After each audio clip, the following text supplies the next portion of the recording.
Hi friends, എല്ലാവർക്കും സൂസ് കിച്ചൻ്റെ പുതിയൊരു എപ്പിസോഡിലേക്ക് സ്വാഗതം. ഇന്നത്തെ നമ്മുടെ പുതിയ റെസിപ്പി ഒരു ഇൻസ്റ്റൻറ്റ് ഉണ്ണിയപ്പമാണ് കേട്ടോ. ഇൻസ്റ്റൻറ്റ് ഉണ്ണിയപ്പം എന്ന് പറയുമ്പോൾ നമുക്ക് മൈദയും റവയും വെച്ചാണ് നമ്മളിത് ഉണ്ടാക്കുന്നത്. ഒരുപാട് നേരം അത് കൂട്ടി വെച്ച് അതിൻ്റെ ഫെർമെൻറ്റേഷനൊന്നും ആവശ്യമില്ല. ഓൺലി ഹാഫ് ആൻ അവർ കൊണ്ട് നമുക്കിത് ചെയ്തെടുക്കാൻ പറ്റും. നമ്മൾ വീട്ടിൽ ഗസ്റ്റൊക്കെ വരുമ്പോൾ പെട്ടെന്ന് നമുക്ക് ചെയ്തെടുക്കാവുന്ന നല്ല ടേസ്റ്റി ആയിട്ടുള്ള ഒരു അടിപൊളി ഉണ്ണിയപ്പമാണ് കേട്ടോ അത്. എല്ലാവരും ഒന്ന് ട്രൈ ചെയ്ത് നോക്കണേ. അപ്പോൾ നമുക്ക് റെസിപ്പിയിലേക്ക് കിടക്കാം. അപ്പോൾ നമുക്ക് നമ്മുടെ ഇൻസ്റ്റൻറ്റ് ഉണ്ണിയപ്പം റെസിപ്പിയിലേക്ക് കിടക്കാം. അതിനായി ഞാനിവിടെ ഒരു ഗ്ലാസ് മൈദപ്പൊടി എടുത്തു വെച്ചിട്ടുണ്ട്. ഈ ഗ്ലാസ് കൊണ്ടാണ് കേട്ടോ എടുത്തിട്ടുള്ളത്. ഏത് ഗ്ലാസ്സാണോ അല്ലെങ്കിൽ ഏത് കപ്പാണോ നിങ്ങൾ എടുക്കുന്നത് അതുകൊണ്ട് തന്നെ വേണം റവ എടുക്കാനായിട്ട്. എത്രയ്ക്കാണോ മൈദ എടുക്കുന്നത് അതിൻ്റെ പകുതി അളവാണ് റവ. ഞാനപ്പോൾ ഇവിടെ ഒരു കപ്പ് ഇതുകൊണ്ട് ഒരു ഗ്ലാസ് മൈദയും അര ഗ്ലാസ് റവയാണ് എടുത്തു വെച്ചിട്ടുള്ളത്. ശർക്കര ഉരുക്കിയത് 300 ഗ്രാം ഉരുക്കി വെച്ചിട്ടുണ്ട്. പക്ഷെ അത്രയും വേണമെന്നുള്ളത് നമുക്കൊന്ന് ചെക്ക് ചെയ്തിട്ട് നോക്കാം. എപ്പോഴും ഉണ്ണിയപ്പം ഉണ്ടാക്കുമ്പോൾ ശർക്കര കൂടുതലായിട്ട് ഉരുക്കി കുറച്ച് മാറ്റി വെക്കണം. അപ്പോഴും നമുക്ക് പിന്നെ അത് നോക്കിയിട്ട് ചേർക്കാൻ പറ്റുള്ളൂ. പിന്നെ കുറച്ച് ഏലക്കാപ്പൊടി, കുറച്ച് എള്ള്, കുറച്ച് തേങ്ങ വറുത്തത്. ഈ തേങ്ങ ഞാൻ വറുത്തിട്ടുള്ളത് വെളിച്ചെണ്ണയിലാണ്. ഒരു സ്പൂൺ വെളിച്ചെണ്ണ ഒഴിച്ചിട്ട് അതിൽ തേങ്ങയിട്ട് വറക്കുകയാണ് ചെയ്തിട്ടുള്ളത്. ചിലരിത് നെയ്യിൽ വറക്കാറുണ്ട്. നെയ്യിൽ വറക്കുമ്പോൾ ഉണ്ണിയപ്പം കുറച്ച് കട്ടിയായിട്ട് വരും. അങ്ങനെ കട്ടിയുള്ള ഉണ്ണിയപ്പമാണ് ഇഷ്ടം എന്നുണ്ടെങ്കിൽ നെയ്യിൽ വറുത്തെടുക്കുന്നതാണ് നല്ലത്. അപ്പോൾ നമുക്ക് ഉണ്ടാക്കാൻ തുടങ്ങാം. ഒരു പഴവും ആവശ്യമുണ്ട്. അപ്പോൾ നിങ്ങളുടെ കയ്യിൽ മൈസൂർ പൂവനാണ്, അതായത് പാളയംകുടം പഴമാണ് ഉള്ളതെങ്കിൽ 2 എണ്ണം എടുക്കുക. എൻ്റെ കയ്യിൽ ഇപ്പോൾ ഈ പഴമാണ് ഉള്ളത്, ചിക്കീറ്റ. അപ്പോൾ ഇത് കാരണം ഞാൻ ഇതൊരെണ്ണമാണ് എടുത്തിട്ടുള്ളത്. നമുക്ക് ആദ്യം തന്നെ ഇതിലേക്ക് വേണ്ട പഴം ഒന്ന് ഉടയ്ക്കാം. അത് നിങ്ങൾക്ക് വേണമെങ്കിൽ കൈ കൊണ്ട് ഉടയ്ക്കാം, അല്ലെങ്കിൽ ഇങ്ങനെ ഒരു ഇത് വെച്ചിട്ട് ഉടയ്ക്കാം. എങ്ങനെയാണെന്ന് വെച്ചാൽ നിങ്ങളുടെ ഇഷ്ടത്തിന് ചെയ്യാം. പഴം ഞാനിവിടെ ഉടച്ച് വെച്ചിട്ടുണ്ട്. പഴം മിക്സിയിലിട്ട് അടിക്കാതിരിക്കുകയായിരിക്കും നല്ലത്. അതിലേക്ക് ഞാൻ എടുത്ത് വെച്ച 1 കപ്പ് മൈദപ്പൊടി ചേർക്കുകയാണ്. അതുപോലെ തന്നെ 1/2 കപ്പ് റവ.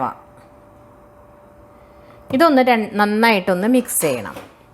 ഈ പഴവും ഈ റവയും മൈദയും കൂടി ഒന്ന് നന്നായിട്ട് മിക്സ് ചെയ്തെടുക്കണം. ഇതൊന്ന് മിക്സ് ചെയ്തതിന് ശേഷം അതിലേക്ക് ഞാൻ 300 ഗ്രാമാണ് ശർക്കര ഉരുക്കിയിട്ടുള്ളത്. പക്ഷേ ഇത് 300 ഗ്രാം ഇല്ല, ഇത് 200-250 ഗ്രാമേ കാണുള്ളൂ. ബാക്കി ഞാൻ അവിടെ എടുത്ത് വെച്ചിട്ടുണ്ട്, ഇനി ആവശ്യമുണ്ടെങ്കിൽ ചേർക്കാനായിട്ട്. ഇനി നമുക്കിതൊന്ന് നന്നായി കൈ വെച്ചിട്ട് തന്നെ മിക്സ് ചെയ്തെടുക്കാം. അതായത് ഞാൻ കൈ വെച്ച് നന്നായിട്ട് ഇത് മിക്സ് ചെയ്ത് വെച്ചിട്ടുണ്ട്. അതിലേക്ക് ഒരു അരമുറി ഫുള്ളില്ല കേട്ടോ, അതിലും കുറവാണ് കുറച്ച്.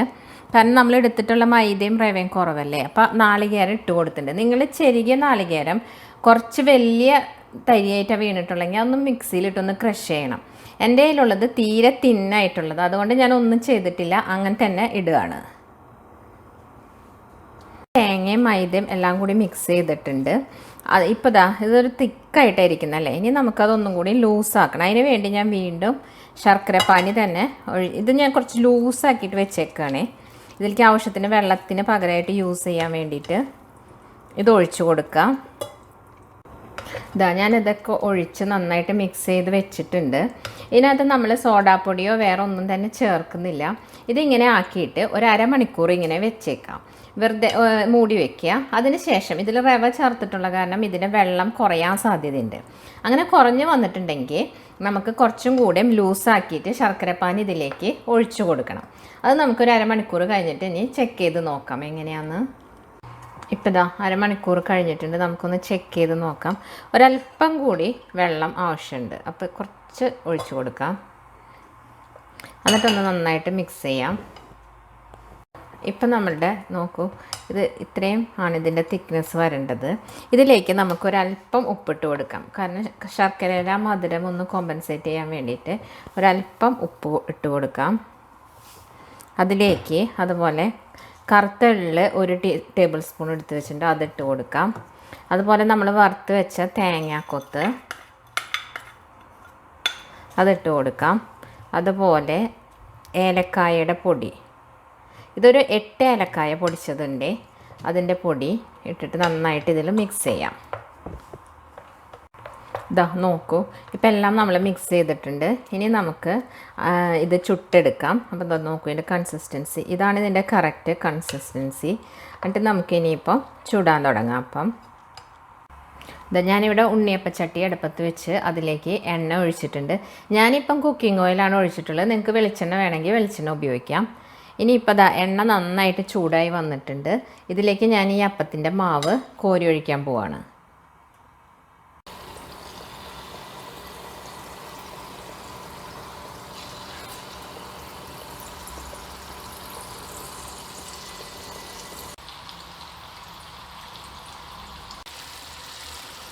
നമ്മളിതിപ്പം മറിച്ചിട്ട് കൊടുക്കുകയാണ്.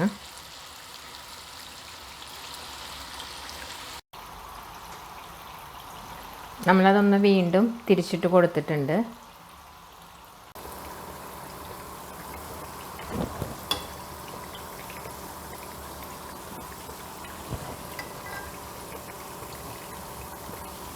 ഞാൻ ഈ അപ്പച്ചട്ടിയുടെ സ്ഥാനം ഒന്ന് മാറ്റിയിട്ടുണ്ട്.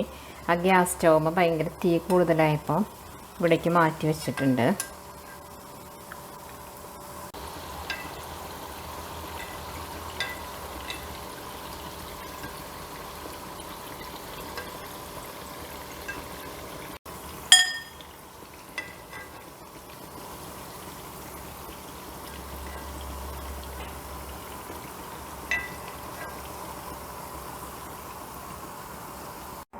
ഇതാ നമ്മുടെ ഉണ്ണിയപ്പം എല്ലാം ഇവിടെ റെഡി ആയിട്ടുണ്ട്.